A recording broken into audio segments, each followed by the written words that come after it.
Hi everyone, thanks for joining me for today's video. Today's video is about narcissists.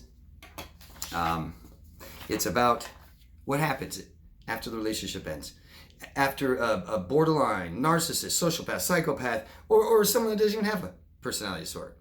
An abusive, toxic relationship. What happens right when it ends? What are we going through? How do we feel? Stuff like this. Before I get started, I'd really appreciate it if you would consider subscribing to my channel, voting up or down on the video, going down below it, asking me anything you want in the comment section. I will answer your questions. Thank you very much. So this video was Sergeant Muffin Badger asked me to do this video. I went onto my community page a couple days ago and I asked you guys, what videos do you want me to make?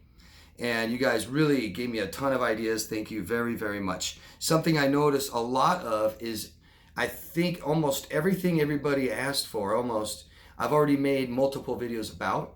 A lot of you guys don't know that. I have over 900 videos about narcissists, borderline, sociopaths, psychopaths, c-ptsd, how to heal from abuse, toxicity, how to have healthy relationships, what to do about family, and all the things you guys asked me. So I have tons of videos. I encourage you guys to go explore them. I have all of them are in playlists.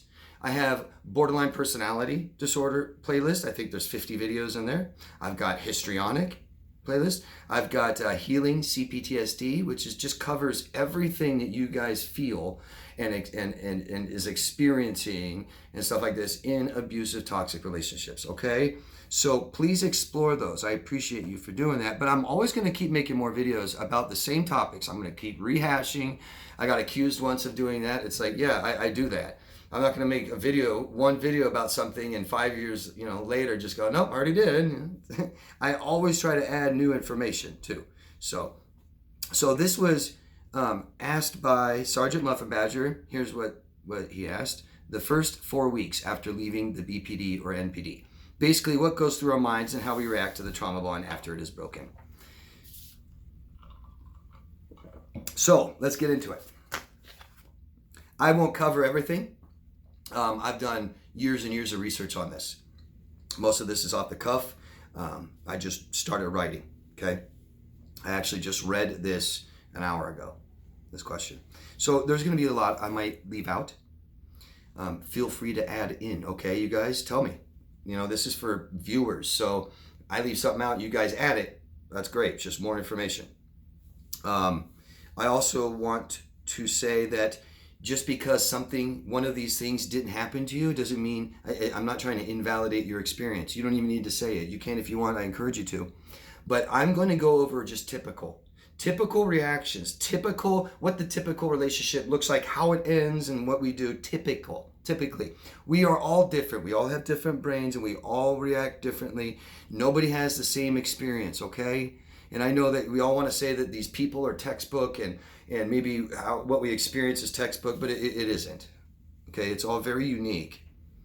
Okay, by the time one of these relationship ends, it's very important to just cover. We've been abused, traumatized, emotionally, financially, sexually, physically, and we have lost ourselves, okay? It's the only way we can stay in a relationship where we don't get what our emotional needs met, which abusive relationships were not. They don't do both, especially narcissists, borderlines. They don't meet your needs. Don't know how, don't care, don't want to. So your emotional needs aren't being met. Most important thing in your life. You aren't getting what you want, right? You have compromised everything you morally value, from self-respect to respect to others to all these things, okay? You have lost a sense of your own self. Okay, besides our bodies and our brains are traumatized, we've lost a sense of ourself, and it's very important. It has a lot to contribute to how we feel, okay? So right initially, we might go through shock. And this could be, they broke up with us, we broke up with them, they left us, we left them. It's not necessarily gonna change everything that you're feeling, okay? It makes little differences, it could, but let's just, whichever it is, okay? We typically will go through shock, denial, or anger. One of these, all of them in that order, sometimes quickly, sometimes very slow. So initially it's shock.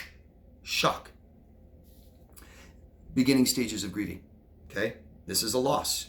And we might deny it. We might be in shock, we might be angry, but it's still a loss. even if we ignore it, deny it, get drunk, do drugs, date someone else. This is about dependency, and I hear that term trauma bond a lot, okay? And the technical term, the psychological term is called codependency. And so these relationships, it's a co. And toxic people with personality disorders, cannot take care of themselves. They're not self-sufficient, okay? So they become dependent on others, especially in their relationships with you. I'm not going to get totally into all of that. It's a separate video. You guys can figure that out on your own or ask questions, learn. If they're dependent on you, then you are dependent on them. And like I said, this is emotional, this is physical, sexual, financial, all of it, okay? Or not all of it. So right away, our hormones have been reacting to our trauma and abuse in the relationship. And typically by the time the relationship's over, our hormones don't work well. And we have stress chemicals and we have feel-good chemicals. They work together so that the stress chemicals helps us eliminate danger or run. And then the good feeling dose chemicals, what they're called, comes into play and helps calm us down from those stress chemicals. Too much of that, it doesn't work anymore. This relationship ends and it's nothing but stress chemicals released. I'm doing this from down here to our brain. And no more feel-good hormones. So anxiety, panic, worry, diet, okay? You'll notice maybe we will binge eat, purge, maybe we will starve, maybe eat nothing but total crap, nothing but just candy or cake. These relationships tend to isolate us, okay? A predator wants to isolate you. So you don't get any information from outside, so you don't get any help, so you don't get any support, and so that nobody knows that the abuser is an abuser. They don't want people to know. So they typically isolate us. Toxic relationships isolate us. Soon, people that care about us don't want to see this anymore. They don't want to be around it anymore. We typically aren't the best of friends or family anymore. And relationships kind of break off, break away. They're sick of seeing us abused. They're sick of seeing us complain about it, talk about it, and go back to them. They may be sick of us just being hurt. So we may not have any family, any friends, any support at all when this happens, okay? We also might be financially in trouble. Very typically, we have financial problems when our emotional life is this bad. Besides, an abuser and a predator may be exploiting our finances. They have got us committed into contracts and things we can't honor. Okay? Guilt and shame, period. Guilt and shame follows these relationships. We're guilty. We feel guilty about the things we've done. We feel guilty about the things we've accepted. And someone that treats us bad long enough, we stay. That means we are worthy of it. Shame. Okay? We have these weird feelings that we're not, since we're lost ourselves, lost our emotions, meaning just awareness of it. We don't even may know how we feel. Most common is, I love my abuser. Interesting. I'm never going to tell someone that they don't love. We can't do that. But it doesn't take much before they're saying, no, I don't love them. I didn't love them. I loved an idea. We feel lost. We feel scared. Depression. So loss, doesn't matter what we think about it, how we feel about it, what it is. The more it's a part of our life, the more we emotionally invest. Okay? The more that we have a future planned. Loss. And this loss forces us to look at ourselves and introspect, and it causes depression, situational depression, and it makes us self-critical. That voice inside gets loud, and it reminds you of how bad you are, what that person was telling you all the time. You are that bad. You aren't worthy of anything better. You are unlovable. You're no good. The world's a bad place. Self-doubt is the biggest thing you'll hear people say coming from these relationships. Number one, self-doubt. Self-doubt, guilt, shame. And this can lead to self-harm, self-sabotage,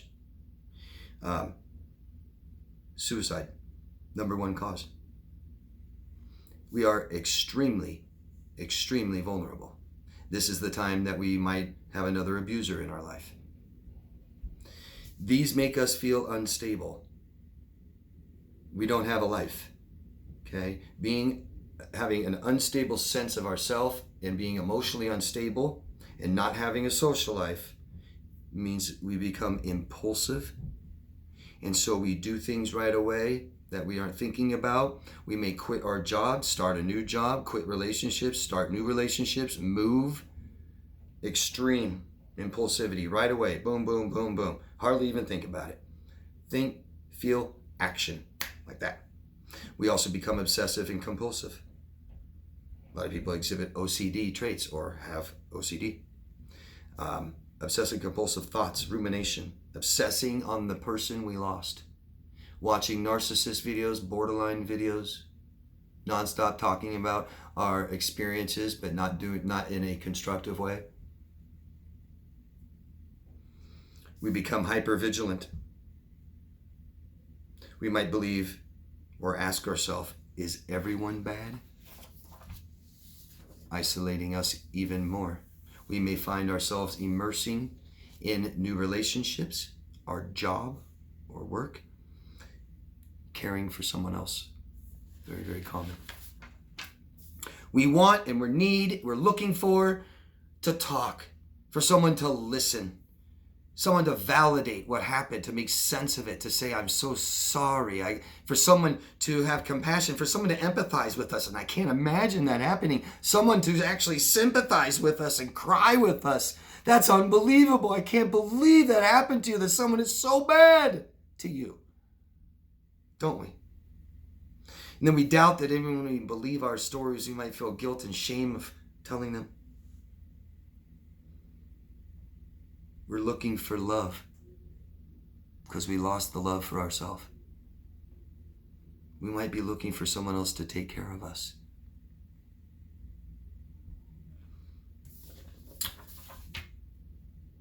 For any of you that are going through this right now, I'm very, very sorry. I'm sorry for all of you who have gone through this. We need help. And I know I push this so much. Some of you might just turn the video off right now. That's okay. But we are here for each other. People did this to us and people can help us. We need it. We all need help. Maybe not all the time, maybe not with everything, but we can't go through life as a human being without help from other human beings. So this is the most important time we need it. Not even getting the best help could be damaging. So not getting help at all can make us worse. Worse than what the narcissist or the borderline did to us. We can start declining. There is help out there. There is. I know a lot of you think there isn't. Don't know where. The therapist didn't understand. There is help available. Okay? You can contact me. You can ask me how or where to find help in your area, stuff like this. But I make these videos, period, to help push you guys in the direction of the help that you need, okay? So I'd appreciate it, all the support you give me. Thank you. Love yourself first, guys, okay? I'll see you again. Please keep asking questions. I have the question answer videos, okay? Watch my other videos and love yourself first. Thanks, bye.